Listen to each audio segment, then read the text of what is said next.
Alright, feud number 3. Let's do it. As you can tell from the title, it is going to be Rock vs. Austin. I do warn you, I did most of my research from mostly Austin, so it's going to be sometimes you got to refresh yourself. And a lot of it's Austin, some of it's Rock, but mostly Austin.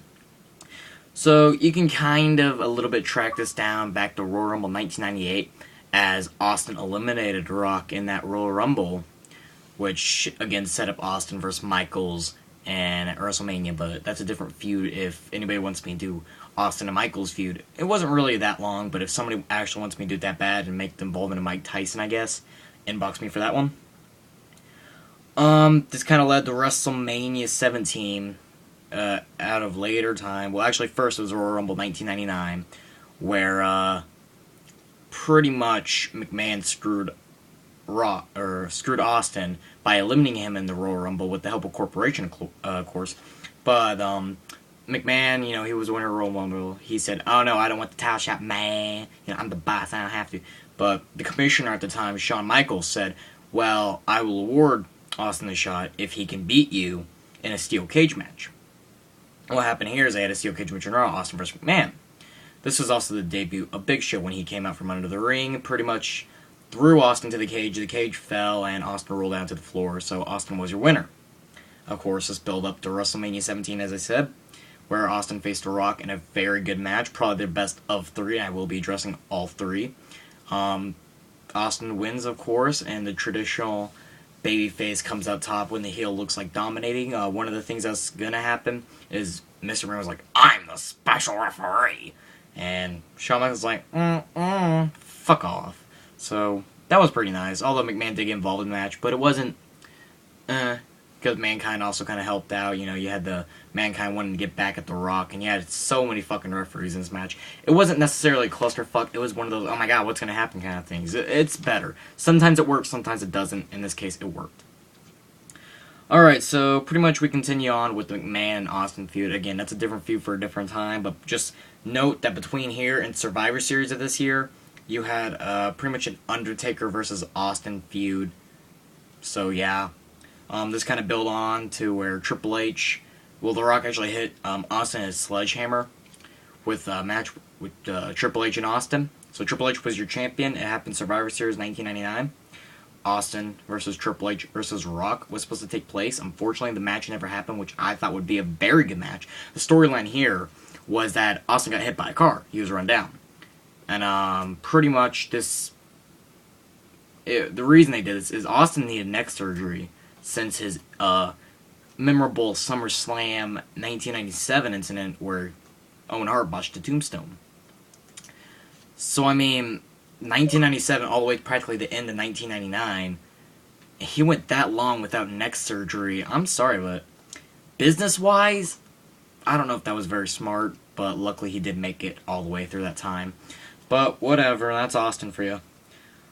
Pretty much, there was an incident, this wasn't his return, but in Backlash of 2000, Austin did help Rock win the World Heavyweight title.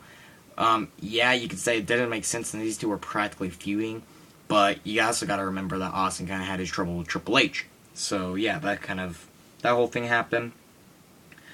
Rikishi claimed to be the guy that run down Austin while Austin made his return. These two had a match, and no told Bart Austin was going to hit Rikishi with the truck when he was bloodied and battered, and that didn't happen.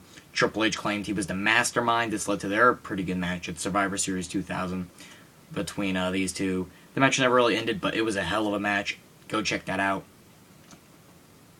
We pretty much continue on, you get build over, and we get to the Royal Rumble 2001.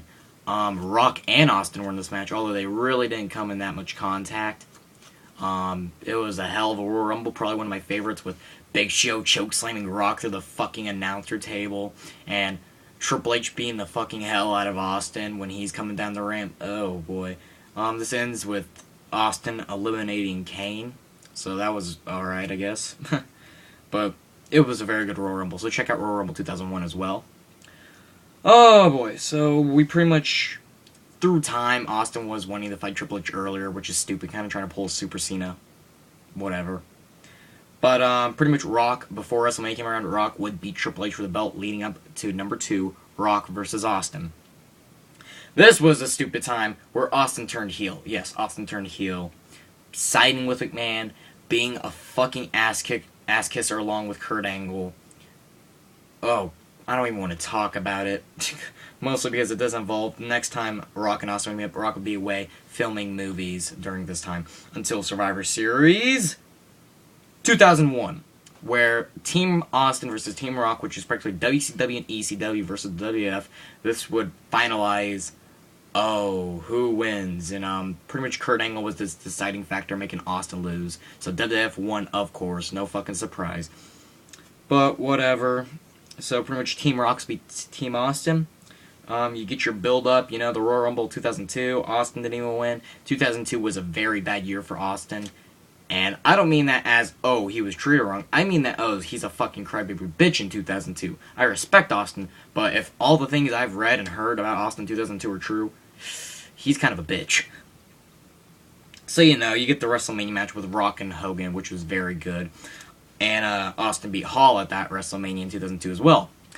The thing here was people saying, like Shug Day said, Hogan versus Austin should have happened, yes. But the storyline behind this was somebody in the backstage office said, Hogan should win. And others in the backstage office saying, Austin should win. Either way, Hogan didn't want to do the job to Austin. Austin didn't want to do the job to Hogan. For whatever reason, Hogan decided to do the job for Rock, so that match happened instead. I don't even fucking know, but the point is, it's a match that should have happened, and for this matter, I would say fuck Austin, but at the same time, he was still, in its own right, the younger of the two, and still more of that current guy. So fuck Hogan, but at the same time, fuck Austin, because Hogan still deserved at least one more of that shining victory, so it kind of balances out. It really depends if you're a Hogan or Austin mark. Again, 2002 was a very bad year. Austin was going to quit in May of 2002. Then he kind of continued on, had a little crappy feud with Flair and Undertaker, and this was about the time that Lesnar was exploding, and Austin said, pretty much, I don't want to do the job to Lesnar. So again, another bitchy move by Lesnar. Rock, thank God, said, I'll do the job to Lesnar. I'll make Lesnar a solidified superstar. Austin said, fuck no, so fuck Austin for that, especially. Austin pretty much separates his way in 2002, returns in 2003, having a feud with Bischoff. This leads to Rock versus Austin at WrestleMania 19. The story behind this was Rock was that Hollywood star heel. I don't have to be here, but I choose to be here. And he also talks about how they had two matches, and he wants a third match where he's going to win, because he never won before WrestleMania against Austin, so he wants that win. These two had a 2003 match, Rock, Austin, WrestleMania 19. Rock wins, as well as he probably should have, but this was also Austin's last match. That's why out of the three, this is my number 2, and 2001 was number 3. Not necessarily the match itself, but just what resulted after was absolute shit. So due to that, I don't care how good the match was in 2001.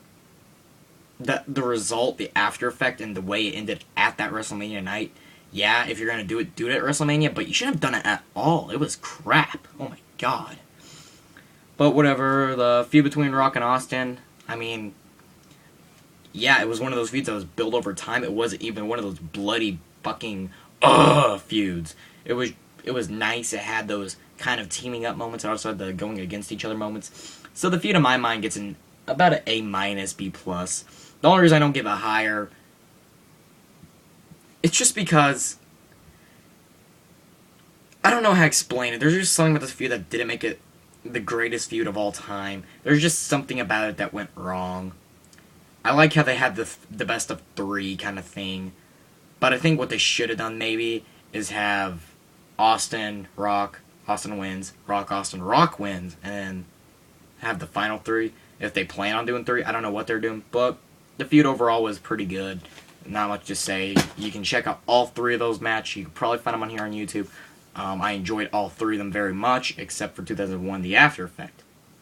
So if you like my Rivalry 3 coverage, you can subscribe, like, comment what you think of Austin and Rock. You can check out my other videos, check out my other channels. You can check out my first 2 rivalries, and Orton, Cena, and Hogan, Andre. So I'll talk to y'all later.